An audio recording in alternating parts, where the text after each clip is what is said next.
Welcome to a new edition of our show titled Speak of Africa. We have a great show for you today. We know that we are almost ending the year, so we've prepared a whole lot for you to enjoy. The show of today is going to consist of brief news headlines. We're going to talk about the new scramble for Africa, and at the end of the show, we're going to shine the spotlight on Equatorial Guinea. So to begin, I want to take you to Nigeria. A few days ago, President Muhammadu Buhari was celebrating his 76th birthday. As we expected, Atiku went in by wishing him well and hoping that Buhari would live well to really see the next few years as president. Indirectly, Buhari was poking fun at Buhari's health, which is what is on the minds of a whole lot of Nigerians. So when we look at it, we say to ourselves, Buhari has a whole lot of challenges. It's not only his health. We are also talking about the Boko Haram menace. A few days ago, we were told that Boko Haram burned a village in Maiduguri. So this election is actually a contest between security and the economy. So who is really winning? As far as we are concerned, it looks like the economy is really a serious problem. People generally tend to vote their pocketbooks. The economy of Nigeria is not doing well. Nigeria has a lot of oil, a lot of resources, yet the average person is not really benefiting from these resources because there is too much corruption in the country. Okay? You look at a small country like Equatorial Guinea, which we're going to profile towards the end of the show. Equatorial Guinea is not a very big country, but they've been able to use the resources to really benefit a good sector of the people, okay?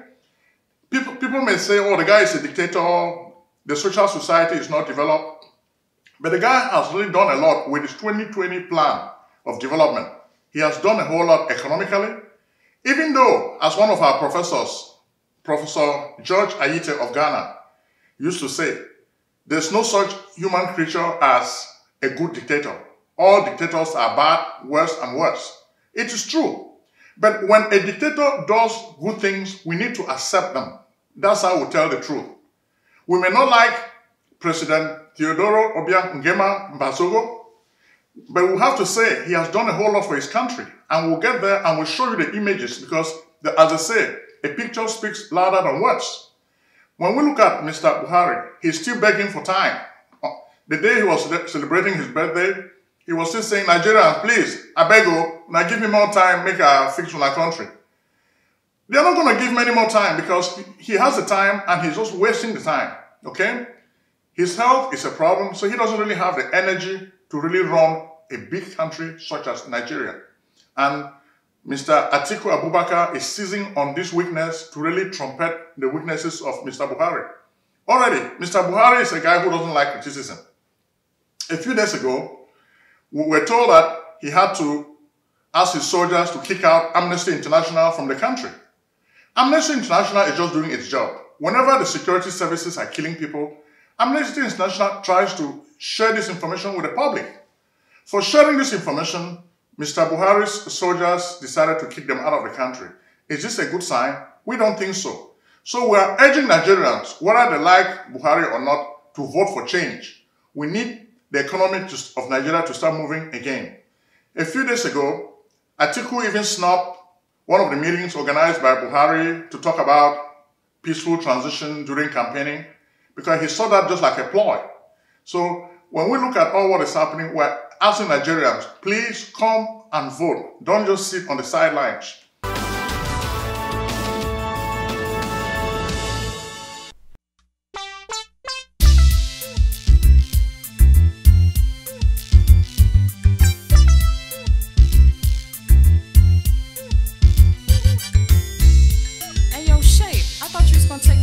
So I can get my taxes done. You know I'm trying to buy a new house. What's up? Let's get it on. If you're searching for a house, call up my man Prince Ojong, the best in real estate. Take it from your guy's shape. When I say his services are the best in the states where he's born, he even take care of your tax forms, fat refunds. So come, get your business done. Consultations, financial organization, fast processing, no waiting. This man is amazing. The Prince. Act now and call Prince Ojong at 240-350-1131. That's 240-350-1131.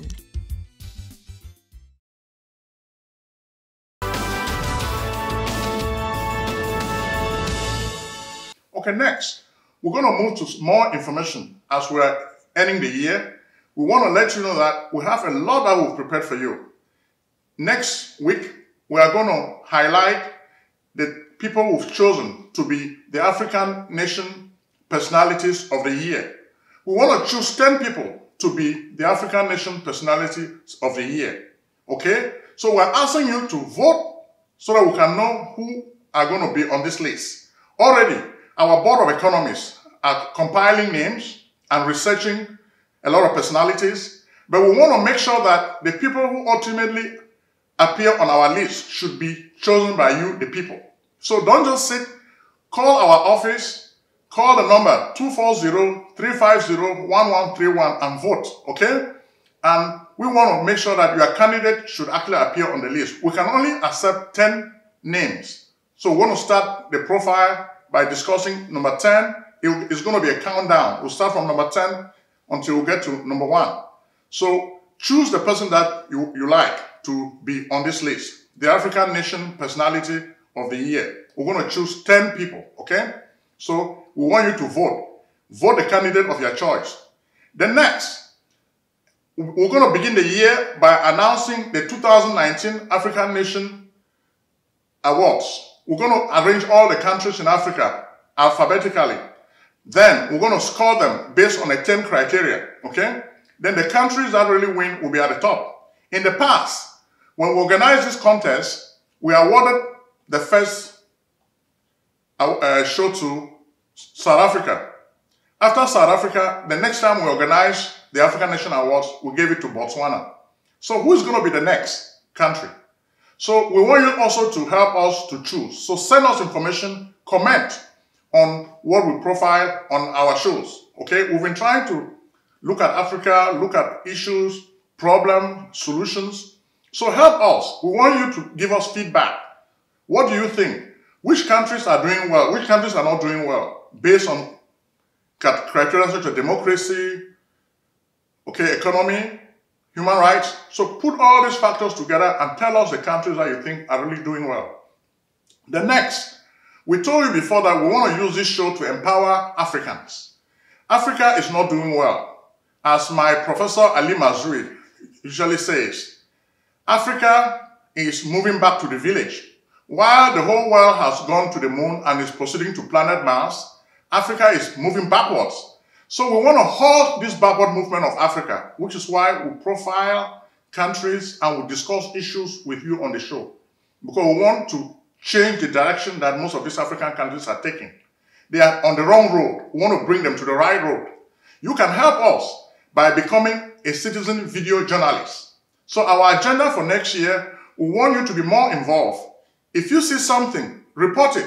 If you have your video camera or you have your iPhone, video it. If we like your content, we'll be able to purchase it from you and we'll profile it on our show. So we're inviting you to work with us so that we can be reporting more information, okay? So what we're going to really focus on a lot today is the new scramble for Africa, okay? In the past, like between 1870 and 1914, there was the big story of the scramble for Africa. A lot of Europeans tried to conquer the African continent as a dark continent. Why were they doing this? Because they had a thirst for African resources, okay? Everything started from 1870. Then by the beginning of the First World War, it had really ended. But the same thing is beginning to appear on the surface again. When you watch what is happening in Africa today, we would like to end the year by reminding you that there is a new scramble for Africa. For one, you have the actors. The world has changed. A few years ago, we thought that the world has transitioned from a bipolar world led by the United States and the Soviet Union to a unipolar world led by American hegemony. Interestingly, after the ascendancy of Vladimir Putin in Russia, it looks like the Cold War is coming back in full force, okay? The Cold War is coming in full force. Russia may not have a whole lot of financial resources, but they have a lot of military power. And they are trying to use this military power to convert it into economic might. Putin is one of those apologists of the Soviet past. He's an apologist. He was in Germany during the collapse of the Soviet Union. So he still dreams about a new era where the Soviet empire can be resurrected. And with the upsurge in oil prices and gas prices, Vladimir Putin has taken advantage of these resources to position his country for greatness again. He wants to make the Soviet Union great again. Even though you only hear him talk about Russia, but he still has in his mind the old Soviet empire.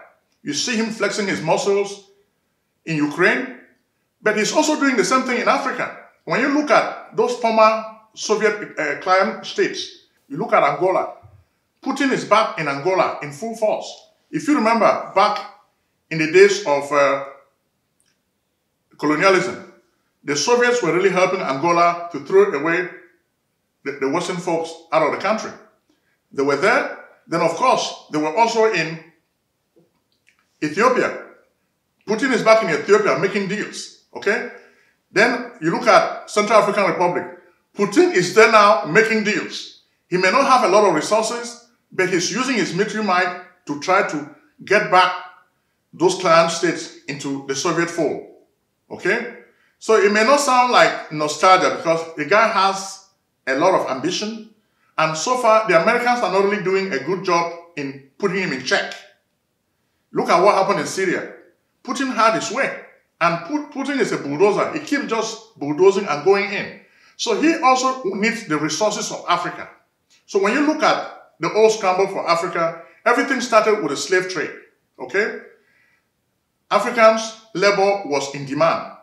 The Industrial Revolution needed people to work in factories, sugarcane plantations. African labor was free, so the Europeans were able to force Africans to work as slaves because they needed African labor. Then we move now to the next phase of colonialism. They did not really have a need for African labor. What they really needed was Africa's geography. The Europeans wanted to control African geography. So because of this, they started establishing colonies all over Africa. When you look at the old map of Africa, say from 1870, the Europeans were probably like 10% in Africa. But by 1914, during the beginning of the First World War, the European presence in Africa had already become more than 90%.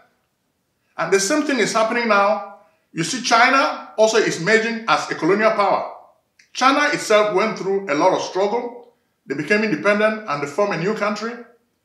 Okay? But China now is becoming a colonial and imperial power. They are using their money. Initially, they were just behaving as if they just wanted to do business. But we don't really like the Chinese model of development because it comes with no strings attached, no accountability. If you're a leader, so long as you get into the Belt and Road Initiative, China will give you a lot of money. But what does China want in return? China wants all your natural resources. This is why the leader in Sierra Leone was smart enough to kick China out because they realized that it was not really good for Sierra Leone. There's no need to have China in the country because China just wants to exploit the people. Okay? So we have China, we have the United States. The United States even has AFRICOM. If you look now, AFRICOM is everywhere in Africa strategically. A few months ago, when some Americans were killed in Niger, Americans were shocked to find out that a lot of their citizens were really doing business in that country. They did not know the military was there. But the American military under AFRICOM is really creating an iron curtain of military might all over the continent. So you have bases all over Africa, which are American bases. The Soviets are trying to emulate the same thing. They too are jockeying for power. So it is really unbelievable that African leaders are allowing these people to keep doing this to steal from our continent. It's a shame.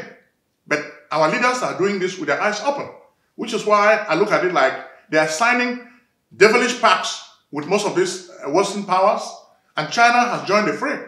China is everywhere. Russia, same thing. So when I look at this, why can we not run our country based on self-sufficiency? based on self-reliance.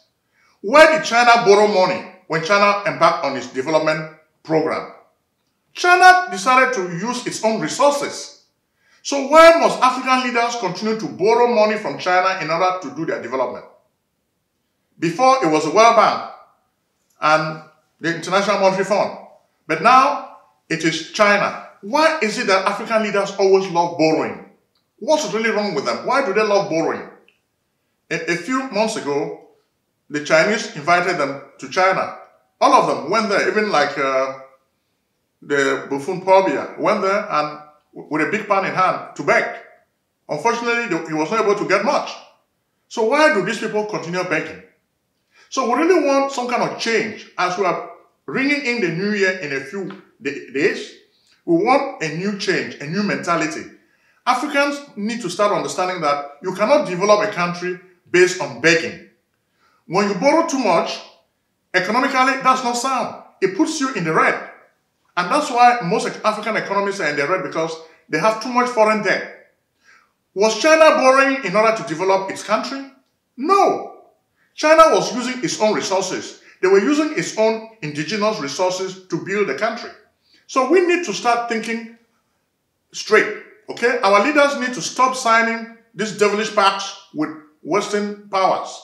We need to start thinking that we have to use our own resources to build our economies.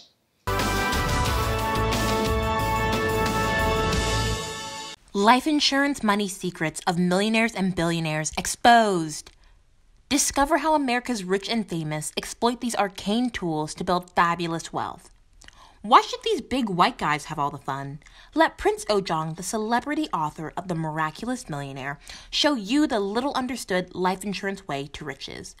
Are you still doubting the good things that life insurance can do for you? Trust strategies, estate planning, 401k rollover, annuity contract, cash value, education funding, executive benefits, income protection, life protection, living benefits, mortgage protection, tax-free retirement? Think and grow rich with life insurance. Your amazing journey to wealth begins by calling Prince Ojong at 240-350-1131. We're going to move now to Equatorial Guinea, because Equatorial Guinea is a country that we think is moving forward in terms of development. It is true. We may not like the political system, we may not like the social system, we may call it a dictatorship, but I think for once, if we are fair, we can agree that the leader of that country, as much as the Western world says he's a dictator, has done a whole lot to transform that country. Back in the early 1960s, Equatorial Guinea was just a small country, very unimportant around West Africa, okay? In 1968, the Spanish colony became independent under President Francisco Macias Nguema. Not much was really going for that country. The country was really poor. The country could just provide only agricultural products for export. But the country was able to make friends with the Soviet Union, China, and some other world powers to sustain the economy. Macias Nguema was such a brutal dictator that his own nephew decided to depose him after he had killed over a third of the population. He was president for life, and he was really becoming senile and really mental. So in 1979, his nephew chased him out of the country. Eventually, he was captured and killed after a trial. Then, Teodoro Nguema Mbasogo took over the country as president. Today, it's true that he's the longest-serving African leader in the world. It is true that they accuse him of being a very brutal dictator. A lot of them are.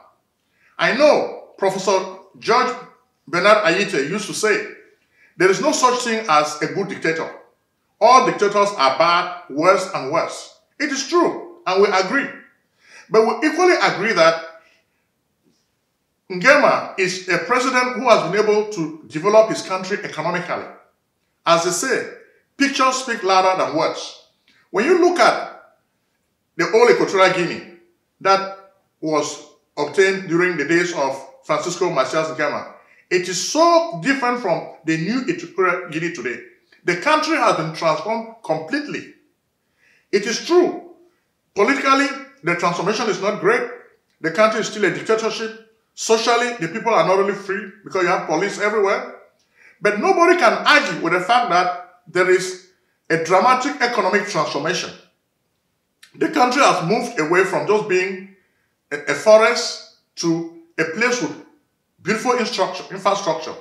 Today, over 80% of Equatorial Guinea has fantastic infrastructure. You have beautiful roads that are tarred with asphalt. Then you also have airports, you have seaports. Then Equatorial Guinea is becoming just like a hub. When you look at Equatorial Guinea today, a lot of the places are better than South Africa, which is probably the most developed African country in the motherland. When you look at Equatorial Guinea today, it looks far better than Nigeria, where you have a lot of beautiful cities. It shows you that Mr. Teodoro Mbasogo has really spent time and energy to build his country economically. He must have not done enough on the political and social realms, but we must salute him for doing a whole lot economically. We have so many pictures of the new Equatorial Guinea for you to see. There's transformation everywhere, hotels, okay? When you look at the habitats, the churches are there. So every place looks so beautiful. You not really imagine. Now, the guy has put in place 2020 plan of development. It is today, 2018, okay? In 2 years, it will be 2020. Even though oil revenues had plummeted a few years ago, but the country already foresaw this plummeting of oil prices. The president had already positioned the country to start making money in other sectors.